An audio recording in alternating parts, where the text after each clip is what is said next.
The classroom fell silent as Professor Zethkari activated the holographic display. 23 young Galactic Academy cadets leaned forward in their floating chairs, eager to begin another lesson about dangerous species across the galaxy. Today's subject would be particularly fascinating. Today we examine one of the most feared predators in known space, Professor Zethkari announced, her 4 eyes gleaming with academic excitement. The reptilian educator had taught xenobiology for over 40 cycles, and few creatures impressed her anymore. But this species always commanded respect. The hologram flickered to life, showing a bipedal creature standing roughly 2 meters tall. It had pale skin, dark fur on its head, and 2 forward-facing eyes that seemed to pierce through the display. The creature wore simple clothing and appeared deceptively calm. "Behold the human," Professor Zethkari said, her voice dropping to a whisper that made several students shiver. "Also known as Homo sapiens, from the death world called Earth." Cadet Vretel raised one of his 6 arms. "Professor, it doesn't look very dangerous.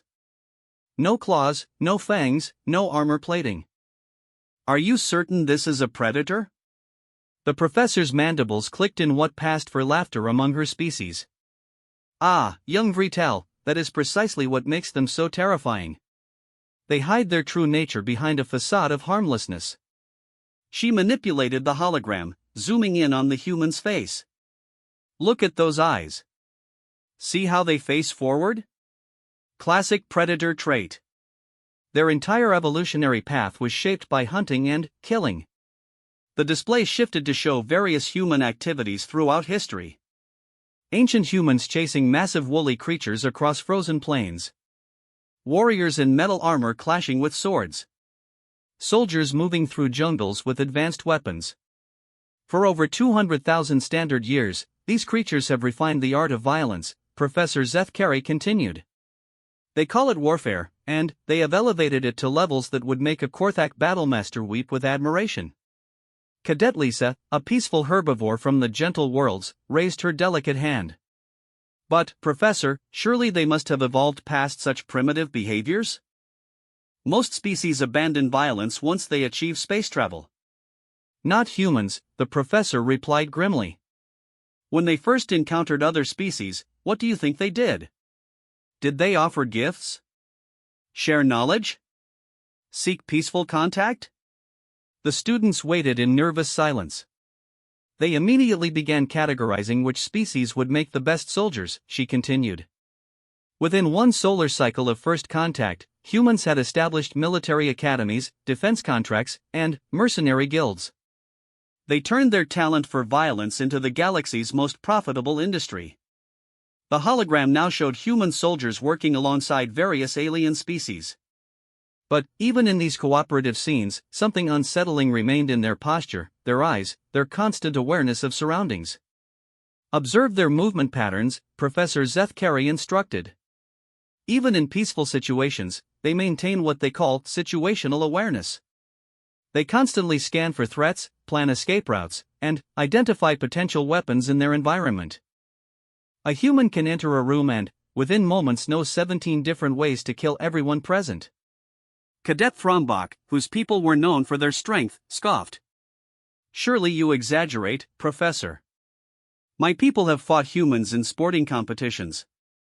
They seem skilled but hardly supernatural." Professor Zethkari's eyes narrowed. "Tell me, Cadet Thrombach, what is the human term for a fair fight?" The large cadet shrugged his massive shoulders. "There isn't one," the professor revealed. "In human military doctrine, a fair fight means someone failed in their planning. They believe overwhelming force applied at the precise moment of greatest enemy weakness is not just preferable, but morally correct. They call it efficiency." She pulled up new images showing human technological development. "Look how quickly they advanced. From simple stone tools to faster-than-light travel in mere millennia. Most species take 10 times longer. Do you know why humans develop so rapidly?" The class remained silent, now thoroughly unsettled. "Because every human innovation was originally designed to kill other humans more effectively," she explained. Their computers began as calculation devices for artillery trajectories. Their rockets started as long-range weapons. Their medical advances came from treating battlefield injuries. Even their food preservation techniques were developed to supply armies. The hologram shifted again, showing peaceful human cities, families, children playing in parks. And here lies the true horror, Professor Zethkari said softly. Despite this violent heritage, they appear capable of genuine compassion, love, and selflessness. They will die to protect complete strangers. They weep over injured animals. They create art of stunning beauty. She paused, letting that contradiction sink in. This makes them utterly unpredictable. You cannot categorize them as simple predators because they demonstrate remarkable empathy. Yet you can never forget that beneath their civilized exterior lurks a killing machine refined by millions of years of evolution and thousands of years of warfare. The classroom remained eerily quiet as students contemplated this disturbing duality. Professor Zethkari smiled, satisfied with their shocked expressions. Tomorrow she would explain the humans' most terrifying trait of all, their ability to think like their enemies. The next day, Professor Zethkari noticed several empty seats in her classroom. Word of yesterday's lesson had apparently spread, and some students had decided to avoid learning more about humanity's darker nature. Those who remained looked nervous but curious. Today we explore the human mind, Professor Zethkari began without preamble. Yesterday I mentioned their ability to think like enemies. This is not metaphorical. Humans possess a cognitive trait so disturbing that most species refuse to acknowledge it exists. She activated the holographic display, showing brain scans of various species. Most sentient beings think in patterns consistent with their nature. Herbivores think defensively. Predators think aggressively. Hive minds think collectively.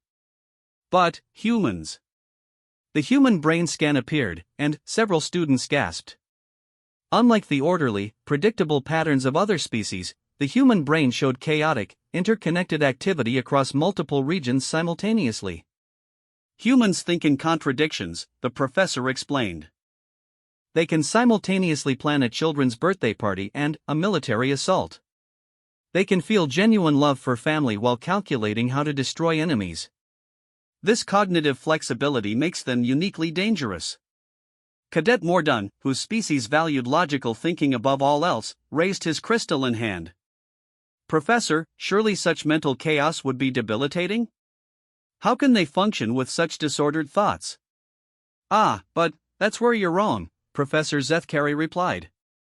Their chaos is actually a sophisticated pattern. Humans call it thinking outside the box.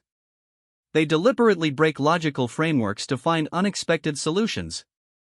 The display showed historical examples: human military victories against superior forces, scientific breakthroughs that defied conventional wisdom, artistic creations that revolutionized entire cultures. Take their military strategies, she continued. When facing the Gromlech Empire's massive fleets, what did human admirals do? They abandoned traditional ship-to-ship combat entirely. Instead, they crashed asteroids into enemy planets while simultaneously broadcasting children's songs on all frequencies to confuse enemy communications. Cadet Vrital's 6 arms trembled slightly. That's horrifying. And completely insane. Precisely. And it worked. The Gromlech Empire surrendered within 3 standard months, not because they were defeated, but because they couldn't predict what humans would do next. Fear of the unknown became their greatest weapon. Professor Zethkari manipulated the display to show human entertainment. Even their recreational activities demonstrate this psychological complexity. They create stories where heroes become villains, where protagonists must choose between equally terrible options, where victory requires moral compromise. They call this drama, and they enjoy it. The peaceful Lisa raised her hand again, voice shaking slightly. Professor, do you mean they actually enjoy conflict and moral confusion? Not enjoy, exactly, the professor clarified. They use it to train their minds. By constantly exposing themselves to ethical dilemmas and impossible choices, they prepare themselves for real-world situations where normal decision-making frameworks fail. She showed images of human children playing war games, competing in sports, reading stories about battles between good and evil. They begin this psychological conditioning from birth. Human younglings play games that would traumatize adult members of most species. But here's what makes them truly terrifying, Professor Zeth Carey said, her voice dropping to barely above a whisper.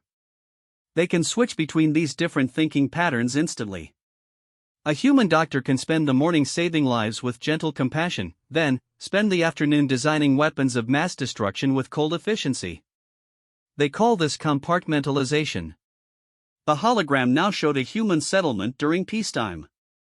Families worked together, children learned in schools, artists created beautiful sculptures. Everything appeared normal and civilized. This is what makes humans so dangerous in diplomatic situations, the professor explained. They can appear completely trustworthy while simultaneously planning your destruction. Not because they're inherently evil, but because they can think like you while also thinking like your worst enemy. Cadet Frombach, still skeptical from yesterday, spoke up. But, Professor, if they're so dangerous, why does the Galactic Council allow them membership? Surely we could unite against them if necessary? Professor Zeth Carey's mandibles clicked rapidly, and what her students had learned meant either laughter or terror.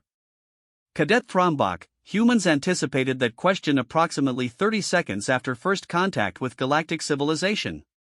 The display shifted to show complicated political diagrams. Within one galactic standard year, humans had formed military alliances with 17 different species, economic partnerships with 32 others, and cultural exchange programs with virtually everyone else. They made themselves indispensable before anyone realized what was happening. More importantly, she continued, they shared their most valuable resource with their new allies, their tactical knowledge. They taught other species how to fight more effectively, how to think strategically, how to survive in dangerous situations. Every major species now has human military advisors, human-trained officers, and human-designed defensive systems. The implications slowly dawned on the students.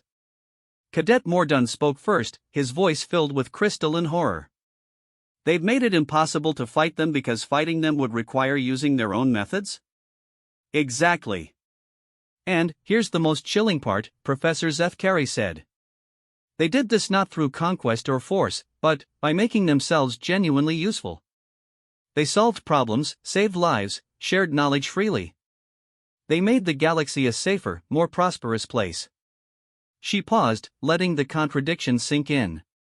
So when someone asks whether humans are friends or enemies, the answer is, they're both. Simultaneously. They're loyal allies who will die protecting you, and they're calculating predators who have already figured out how to destroy you if necessary. They're the galaxy's greatest protectors and its most dangerous threat. The classroom fell into uncomfortable silence as students contemplated the horrifying complexity of human nature. Tomorrow, Professor Zeth Carey would reveal the most disturbing human trait of all, their capacity for self-sacrifice.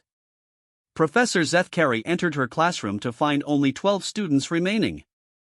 The others had apparently decided they'd learned enough about human nature. Those who stayed looked pale and nervous, but determined to understand the species that now played such a crucial role in galactic affairs. Today we examine the most incomprehensible aspect of human behavior, she announced, activating the holographic display. Their willingness to die for complete strangers. The students shifted uncomfortably. Most species valued self-preservation above all else. The concept of voluntary death was nearly impossible to comprehend. Observe, Professor Zeth Carey said as the display showed historical footage from human military operations. During the Xerian crisis, when the Devourer swarm threatened the peaceful Millian colonies, human forces were vastly outnumbered. Any rational species would have retreated, preserved their troops for more strategic battles. The hologram showed human soldiers charging directly into overwhelming enemy fire, using their own bodies to shield alien civilians they had never met before. Some humans threw themselves onto explosives to save others. Others flew damaged ships directly into enemy formations. In that single battle, humans lost 60% of their forces, the professor continued. But they saved 4 million lives. When asked why they made such a sacrifice, the human commander said simply, it was the right thing to do. Cadet Lisa's voice trembled. Professor, that's not tactical thinking. That's not even survival instinct. Why would they do something so illogical? That, my dear student, is what makes humans truly alien, Professor Zethkari replied. They possess what they call a moral compass that overrides survival instincts, tactical advantages, and even species loyalty.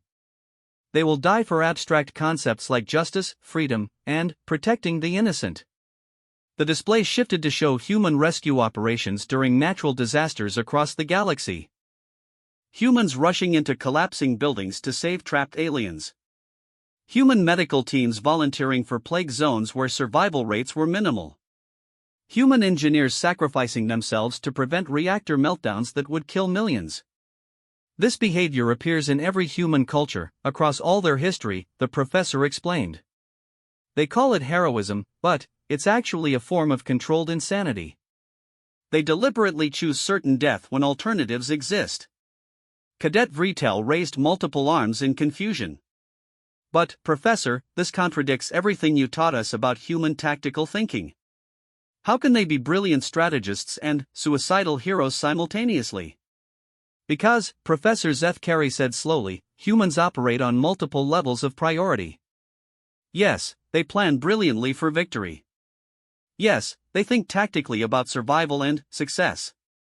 But, above all that, they have principles they consider more important than living. She manipulated the display to show human philosophical texts, religious teachings, and ethical frameworks. They actually teach their children that some things are worth dying for. They create stories celebrating characters who sacrifice themselves for others. They give medals and honors to those who choose death over survival when others' lives are at stake. And here's what makes this truly terrifying, she continued. This self-sacrificial tendency makes them nearly impossible to defeat through normal means. Most species can be conquered by threatening their survival or the survival of their people. But humans will choose mutual destruction rather than submit to what they consider evil. The hologram now showed the aftermath of the Zirian crisis. The saved million colonies had become staunch human allies. Other species that witnessed human sacrifice had voluntarily joined human-led alliances. Former enemies requested human protection. Their willingness to die for others creates fanatic loyalty among those they save, Professor Zethkari explained. The Million Council declared they would consider any attack on humans as an attack on themselves. The quiet ones, who had never spoken to outsiders before, sent representatives to thank human families who lost members, saving million civilians. Cadet Mordun's crystalline voice rang with confusion. Professor, this makes no tactical sense. How does dying for others increase their power? Because it proves their reliability, she replied. When humans make promises about protection or alliance, other species believe them absolutely. Not because humans are honest, but because humans have demonstrated they will die rather than break important commitments. The display showed current galactic political structures. Human influence extended far beyond their military or economic power. They served as mediators in conflicts, guarantors of treaties, and trusted neutral parties in negotiations. Think about it, Professor Zethkari said. If you needed someone to protect something precious to you, whom would you trust? A species that thinks only of profit? A species that calculates odds and abandons losing causes? Or a species that has repeatedly chosen death over abandoning their responsibilities? The students sat in stunned silence, finally, beginning to understand the full scope of human influence. But, here's the most disturbing part, the professor continued. This self-sacrificial behavior is not weakness. It's a weapon. Humans use their reputation for heroic sacrifice to gain access to sensitive areas, to earn trust from suspicious species, to position themselves exactly where they need to be. She showed intelligence reports about human movements during various galactic crises. Notice how humans always volunteer for the most dangerous assignments? How they always request positions that put them at maximum risk but also maximum strategic importance? They use their heroism as a form of infiltration. Cadet Frombach finally spoke, his massive frame trembling slightly. Professor, are you saying their heroism is fake? That they're manipulating us through false sacrifice? No, Professor Zethkari replied grimly. That's what makes them so terrifying. Their heroism is completely genuine. They really will die for you. They really do believe in justice and protecting the innocent. But they're also smart enough to use the genuine heroism to advance their strategic goals. The hologram now showed a human child learning about historical heroes, eyes shining with admiration for those who gave their lives for others. They train their young to want to be heroes, she explained. Human children dream of growing up to sacrifice themselves for others. They see death in service to others as the highest possible honor. This creates generation after generation of beings who combine tactical brilliance with genuine willingness to die for their principles. The classroom fell silent as students contemplated this final, incomprehensible aspect of human nature. Tomorrow, Professor Zeth Carey announced quietly, we will discover what happens when this terrifying species encounters something that threatens everything they love. Only 8 students remained for the final lesson. Word had spread throughout the academy about Professor Zeth Carey's disturbing revelations regarding human nature. Most cadets preferred not to know just how dangerous their human allies truly were. Today we conclude with the most important lesson, Professor Zeth Carey announced as she activated the holographic display one final time. We examine what happens when humans face an existential threat to everything they value. The display showed recent intelligence reports marked with the highest security classifications. Several students recognized the symbols indicating information about the Void Consortium, the mysterious entities that had recently begun destroying entire star systems at the galaxy's edge. 3 standard months ago, the Void Consortium sent an ultimatum to all galactic governments, the professor began. Submit to their rule or watch every populated world burn. Most species began calculating surrender terms immediately. The hologram showed diplomatic communications from various species. The Korthak Empire offered tribute. The Million Councils sought negotiation. The Peaceful Worlds prepared evacuation plans. Even the proud Gromlek were discussing terms of surrender. The humans, Professor Zeth Carey continued, sent a reply consisting of 2 words in their ancient language, come try. Cadet Mordun's crystalline voice rang with shock. Professor, surely that's either translation error or diplomatic madness? The Void Consortium has technology beyond our comprehension. They can destroy planets with weapons we cannot even detect. The humans understood the threat perfectly, she replied grimly. Their response was carefully considered by every human government, military leader, and philosophical council. They voted unanimously for those 2 words. The display shifted to show human military mobilization unlike anything previously recorded. Every human world was converting civilian infrastructure to weapons production. Human children were learning combat techniques alongside basic education. Human elderly were volunteering for dangerous research assignments. Within 1 month of receiving the ultimatum, humans had achieved something no species in galactic history has ever attempted, Professor Zeth Carey explained.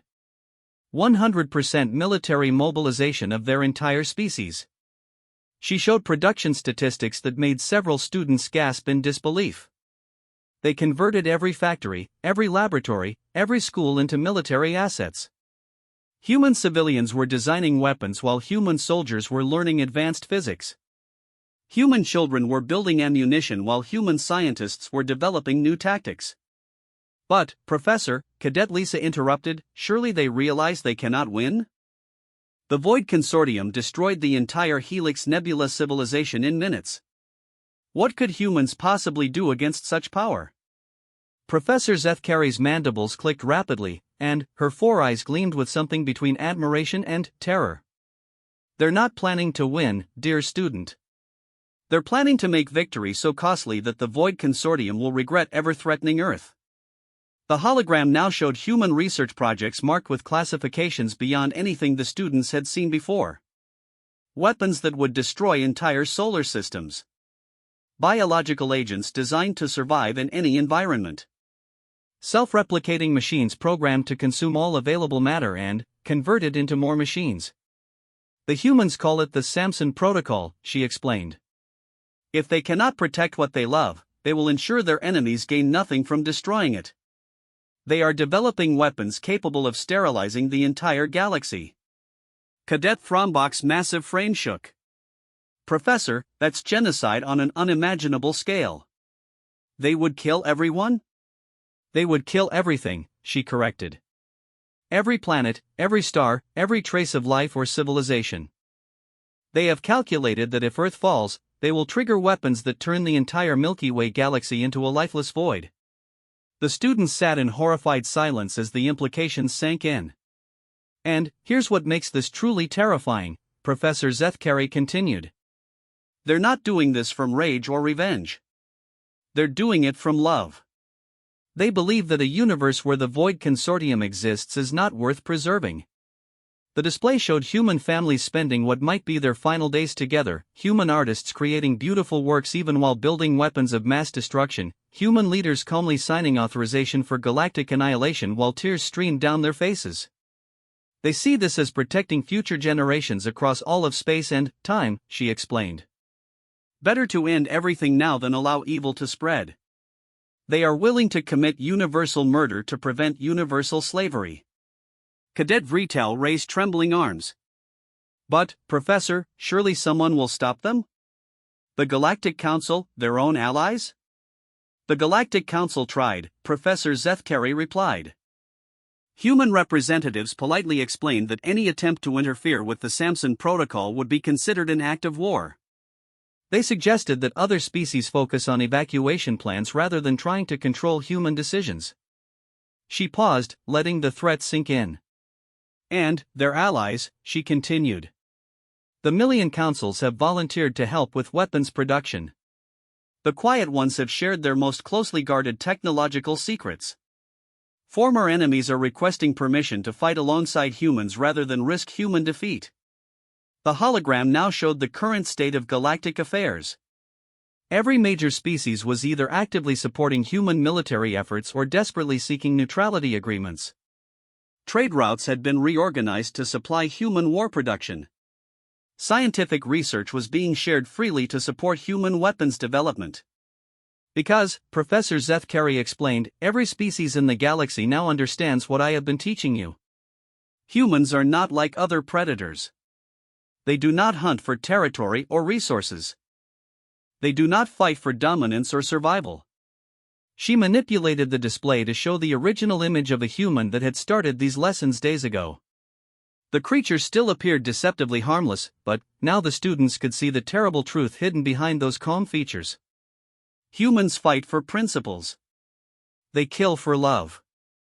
They destroy to protect. And, when something threatens everything they value, they will burn down the universe rather than let evil triumph. The professor deactivated the holographic display and faced her remaining students directly. That, my young cadets, is why humans are the galaxy's most dangerous species. Not because they are strong, or smart, or violent. But because they are capable of choosing universal death over compromise with what they consider evil. She moved toward the classroom door, then paused. Remember this lesson when you encounter humans in your future careers. They are loyal allies, brilliant strategists, and genuine heroes. They are also capable of ending all existence if they believe it necessary to protect what they love. Treat them with respect, honor their principles, and never, ever give them reason to see you as a threat to innocent life. Professor Zethkari left the classroom, leaving her 8 remaining students to contemplate the terrifying duality of humanity. Outside, news reports were already confirming the first engagement between human forces and the Void Consortium. The galaxy would soon discover whether her lessons about human nature had been accurate. In the depths of space, creatures that looked harmless but fought like apex predators were about to remind the universe why some species should never be threatened. The age of humanity was beginning, and even they didn't know yet whether it would end in salvation or universal destruction. But one thing was certain, whatever happened next would be decided by creatures who had spent their entire evolutionary history learning how to turn love into the most dangerous weapon in existence.